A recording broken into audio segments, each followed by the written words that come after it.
Assalamualaikum warahmatullahi wabarakatuh. Innal hamdalillahi nahmaduhu wa nasta'inuhu wa nastaghfiruh wa na'udzubillahi min syururi anfusina wa min sayyiati a'malina. May yahdihillahu fala mudhillalahu wa may yudlilhu fala hadiyalah. Asyhadu an la ilaha illallah wahdahu la syarikalah wa asyhadu anna Muhammadan abduhu wa rasuluh.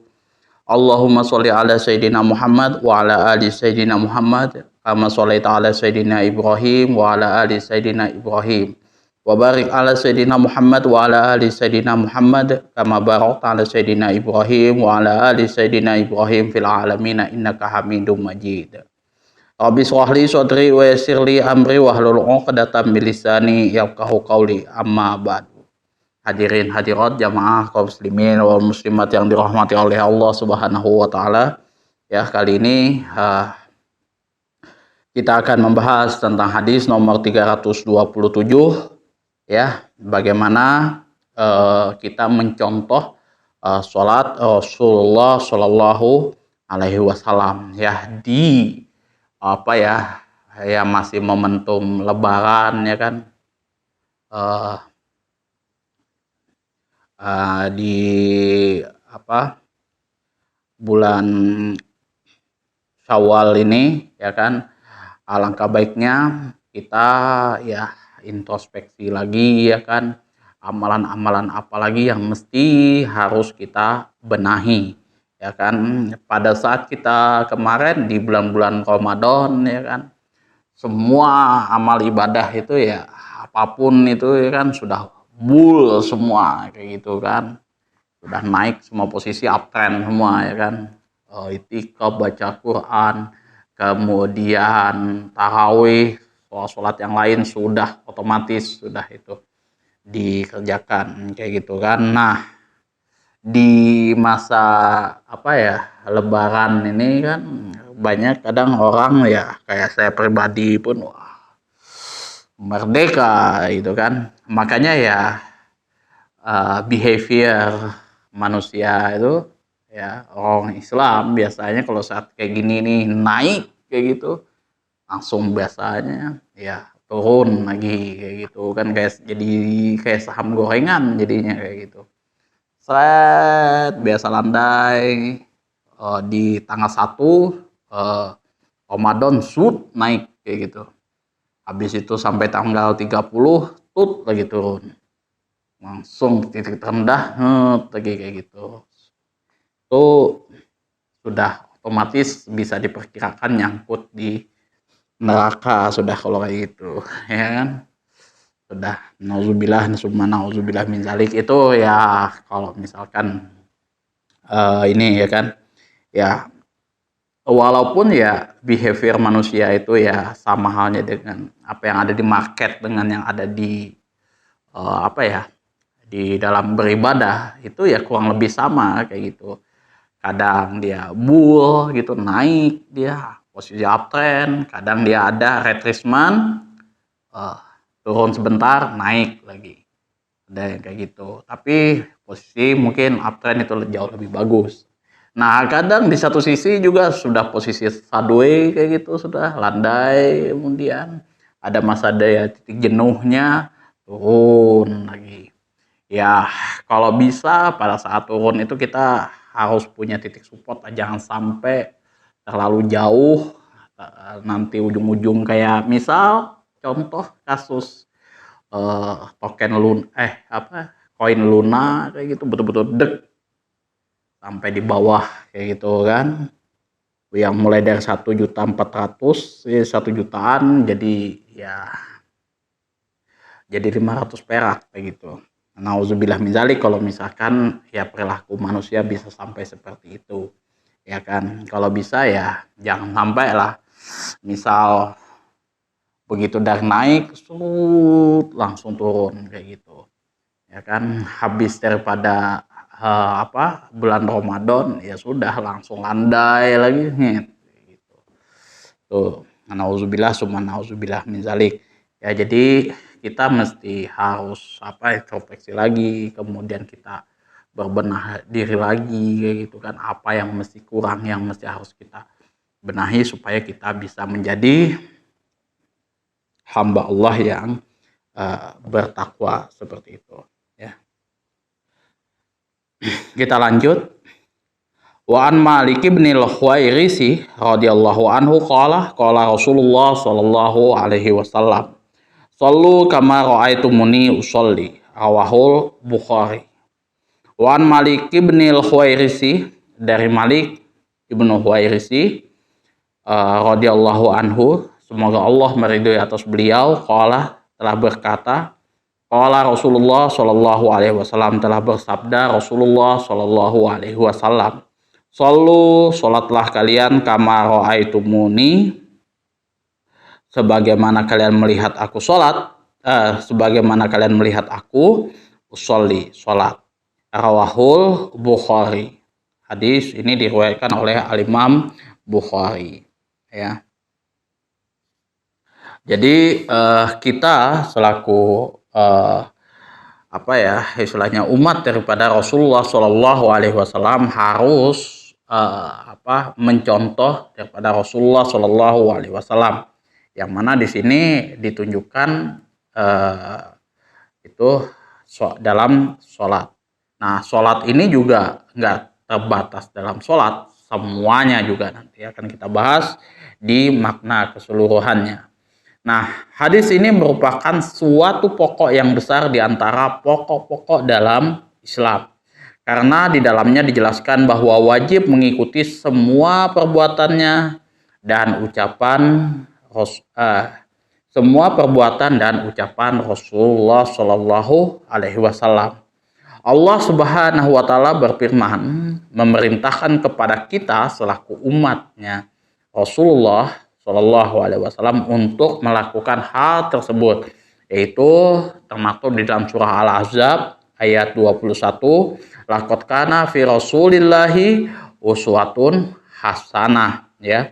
Sesungguhnya di dalam diri Rasulullah Shallallahu Alaihi Wasallam terdapat suri tauladan yang baik bagi kalian. Karena Rasulullah Shallallahu Alaihi Wasallam mulai dari perkataan, perbuatan, dan ketetapannya itu adalah sumber daripada hukum. Itu ya. Semua perbuatan Rasulullah Shallallahu Alaihi Wasallam merupakan syariat bagi umatnya. Karena itulah Hajjul Wada merupakan pelajaran praktek bagi para sahabat mengenai manasik haji. Untuk itu Nabi Shallallahu Alaihi Wasallam memerintahkan kepada para sahabatnya melalui sabda Rasulullah Shallallahu Alaihi Wasallam, khudhu anni manasikakum, ambillah oleh kalian dariku manasik haji kalian. Artinya ya, di dalam sholat kita harus mencontoh Rasulullah Shallallahu Alaihi Wasallam, kemudian juga di dalam manasik haji juga kita harus mengambil contoh daripada Rasul, seperti itu ya.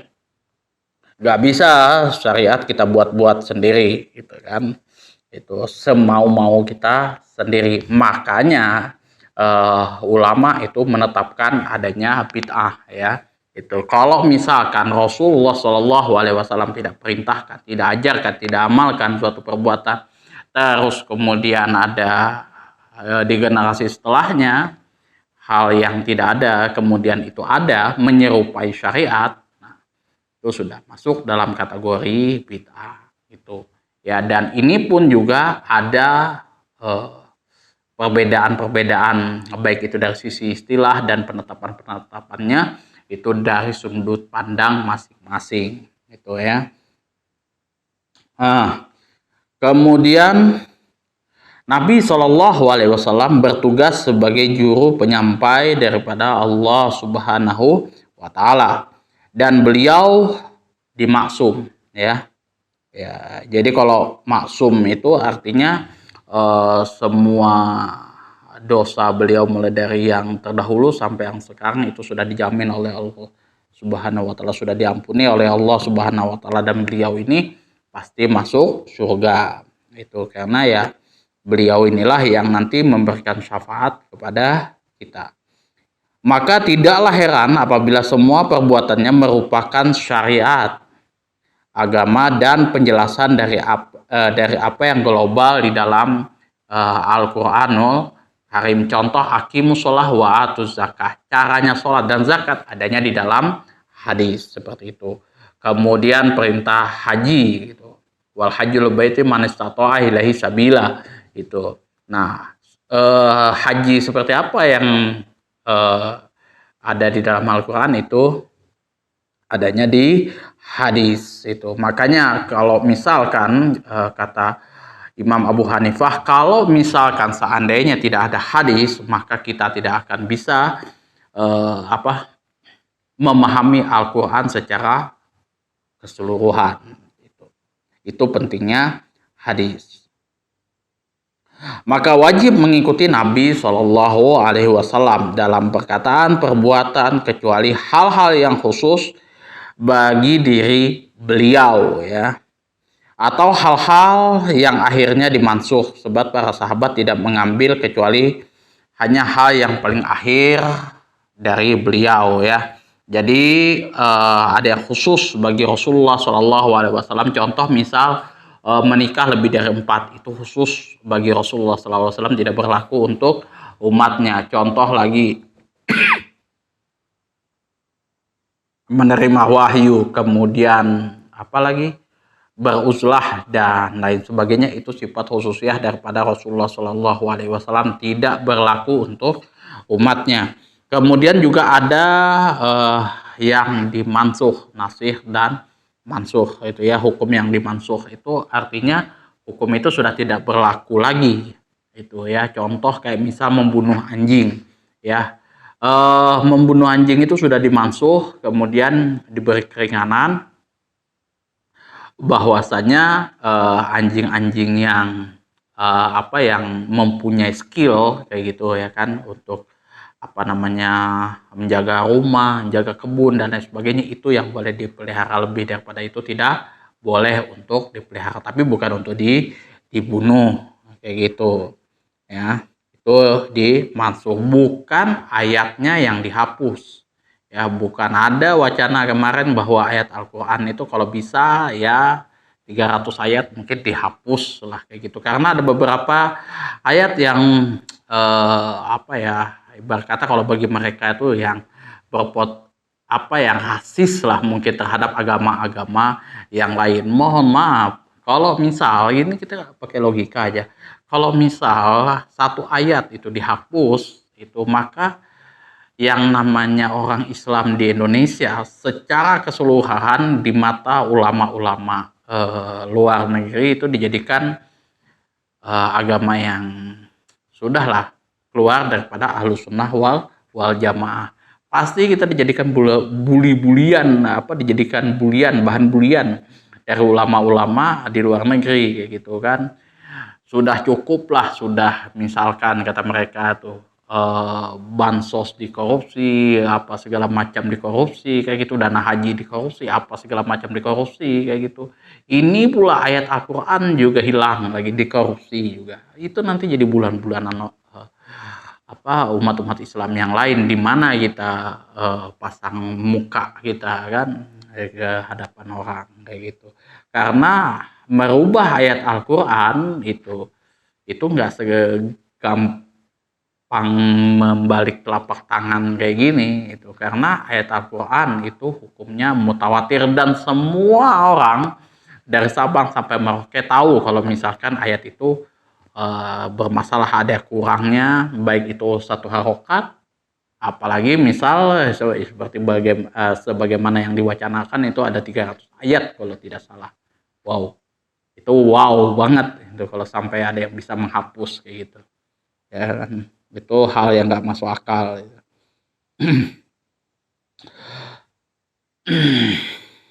Nah, kemudian fikih hadisnya adalah wajib mengikuti semua apa yang dinukil daripada Rasulullah Shallallahu Alaihi Wasallam, berupa semua bacaan dan semua perbuatan di dalam sholat, ya. Jadi ulama fikih di sini menetapkan mana-mana yang mesti harus kita lakukan, begitu, mana-mana yang itu sifatnya khususiyah bagi Rasulullah Shallallahu Alaihi Wasallam, itu sudah dianukan. Makanya kalau dalam kitab fikih itu ada bab toharoh, kemudian sholat, kemudian apalagi puasa, zakat, haji, menikah dan lain sebagainya itu sudah ditetapkan di situ. Nah, itu yang bisa dilakukan oleh umatnya Rasulullah Shallallahu Alaihi Wasallam. Nah, lebih daripada itu, kayak misalkan menikah lebih daripada 4 dan lain sebagainya, itu sifat khususiyah daripada Rasulullah Shallallahu Alaihi Wasallam. Jadi semua yang dilakukan, semua bacaan, semua perbuatan yang dilakukan oleh Rasulullah Shallallahu Alaihi Wasallam wajib diikuti oleh umat daripada Rasulullah Shallallahu Alaihi Wasallam sesuai dengan ketentuan fikihnya, hukum fikihnya, kayak gitu ya. Karena ada yang wajib, ada yang sunnah, ada yang lain sebagainya, tuh ya kan. Semaksimal semampu teman-teman semuanya ya. Karena kalau menjalankan syariat agama Islam kafah 100% itu juga insya Allah berat juga ya kan, karena ada orang miskin yang tidak bisa bayar zakat. Berarti kan ya tidak 100% juga itu kan, bisa diganti yang lain. Itu saja yang dapat saya sampaikan. Mohon maaf kalau misal di dalam penyampaian saya tentang kitab ini dirasa kurang, kemudian ada kata-kata saya menyinggung hati teman-teman semuanya. Kemudian apabila ada saran, masukan, kritikan, dan juga pertanyaan, apapun itu yang berkenaan dengan kitab ini dan lain sebagainya yang berbicara masalah agama lah intinya, itu silahkan diatur di kolom komentar. Wabillahi taufiq wal hidayah. Assalamualaikum warahmatullahi wabarakatuh.